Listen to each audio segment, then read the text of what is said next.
Okay, when my wife took the shahadat, she immediately decided to put hijab on her and to change her clothes and everything. And even I asked her, "Are you really sure about this? Because if you are not sure," she told me, "Yes, I am sure, and I want to put hijab." And even now, 4 years after, most of the people who knows me, who knows her, even who don't know us, they think that I told her to put hijab. It was just her decision. She wanted to put hijab because she wanted to serve to God and she wanted to do this, you know. And it was not my decision. Even now, I'm always thinking it's not about people. You are so tough guy. You probably dominate with her and tell her to put. No, it's not my choice. It was her choice. Can you see the birds? They're flying. That nothing keep them in the sky. That only God keep them up. So hold down. I don't want to tell you everything about this. Keep on with the Deen Show. This is the Deen. This is the Deen Show. This is the Deen Show. This is the Deen Show. This is the Deen Show.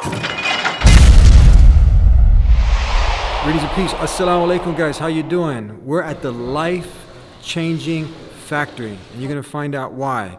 We're here with Nadim Bobic. Assalamu alaikum wa rahmatullahi wa barakatuh. How are you, brother? Alhamdulillah. You have a beautiful facility here in Sarajevo. That's the capital of Bosnia. And he started with that greeting of peace. Peace be with you. So it says, well, let's start with that. Why your motto is LifeChanging Factory? So tell us a little bit about that. Okay, regarding my trainings and my system door training, I work on functional workouts, but my philosophy, Life-Changing Factory, it's not only about training your body. I like to change the philosophy of mind with the people, you know, that start living the training, you know. This is one of the reasons why it's the Life-Changing Factory. One of the biggest killers is the ego, and you actually have on your wall a list of points. And what's the number one point that's in there? The number one point is to leave your ego outside of my gym. The point of that is it's not important how much money you have. Are you poor? Are you rich? What kind of university you finish or something? It's important that just you came in my gym to train. This is one of the reason why is leave the ego outside of the gym. Yeah. Now, not only are you a successful business entrepreneur with probably the most successful gym probably in the Balkans, you know, this whole area, but you're also someone who's dedicated to your deen. How long ago did you start reflecting about the purpose of life and living your purpose? Alhamdulillah. I start thinking, okay, I grew up in every people who lives here know that we grow up in a very mixed environment, and I start thinking about this when I was 18, maybe 18, 19. And I'm practicing Alhamdulillah, the Salah and everything already probably 20 years. I'm 38 years old, and you can get, I will say, out of the road, but you have to always come back to your God, to Allah, and everything will be good. Because, some other things that I always using, it's, can I say some ayah? Yes, absolutely, yes. Yeah. We'd love to, I like Surah Mulk. It's I don't know how to say in English. It's power or something like that. There's the one ayat telling أولم يروا إلى الطير فوقهم صافات ويقبضن ما يمسكهن إلا الرحمن إنه بكل شيء بصير. I will try on English that like, can you see the birds? They're flying. That nothing keep them in the sky. That only God keep them up. So I try to act like this. You know, I'm working and everything, but I always put my back on Allah. Alhamdulillah, this is giving me a lot of power.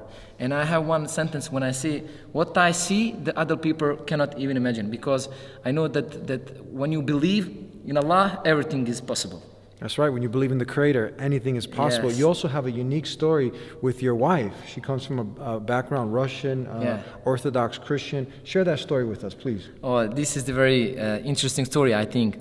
My wife, she's Orthodox Russian. She grew up Assalamu alaikum.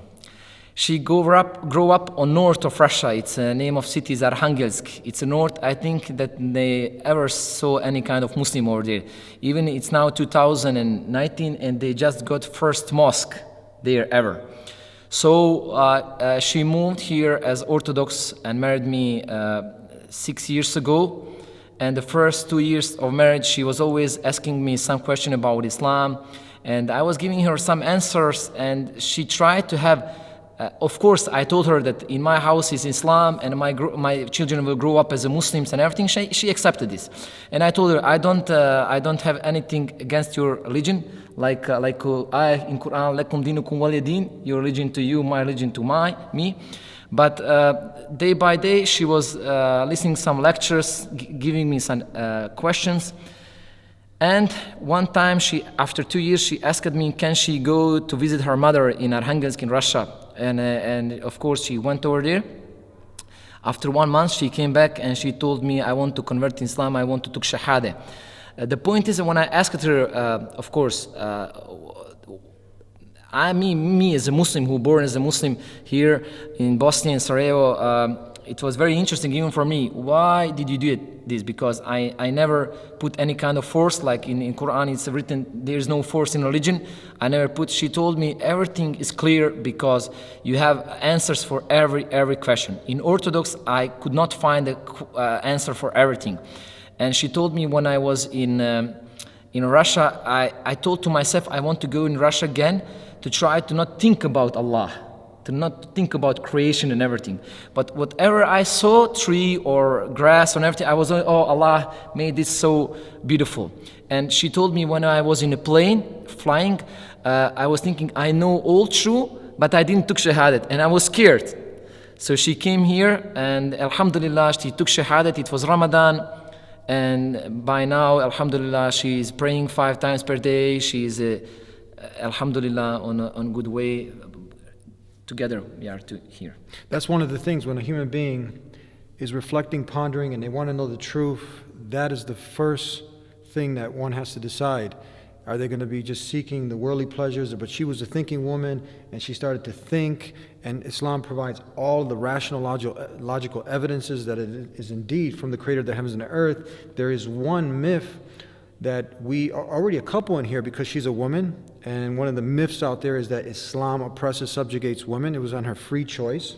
She was a thinking woman. Yes. So she, again, this is an intellectual decision she made.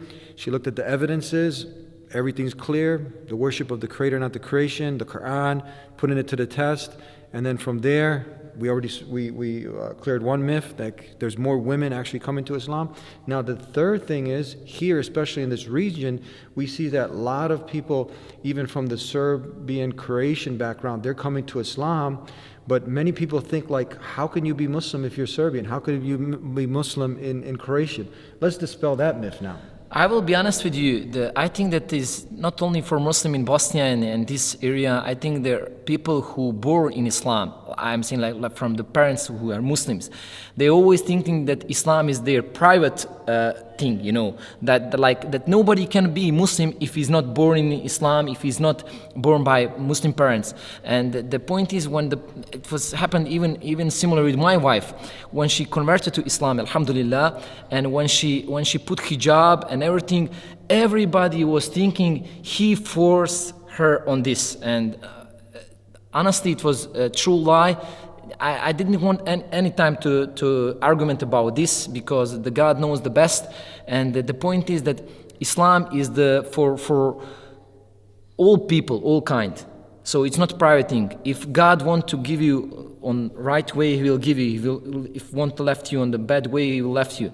So the Islam is like this. So if you want to come in Islam and Creator want to put you on the right way, He will put it. He will put you. Beautiful. So we covered some gems here. Islam unifying Croatians, Serbians, Bosnians, Russians, anyone who wants to submit their will to the Creator of the heavens and earth, live a purposeful life. You can find all those answers in this beautiful way of life, Islam. And if you want to go ahead and get a great workout and join the factory, Gym champion. Be a gym champion, Factory. LifeChanging Factory, they can come and visit you here. Where can they come see you? We have website. You can check all information on our website, gymchampion.ba. Thank you very much for visiting me here with your friends. I am very honored. Thank you, big thank you. Alhamdulillah. May Allah bless you. Ameen. And thank you guys for tuning in here from Bosnia, Sarajevo. Peace be with you. Assalamu alaikum. Assalamu alaikum wa rahmatullahi wa barakatuh.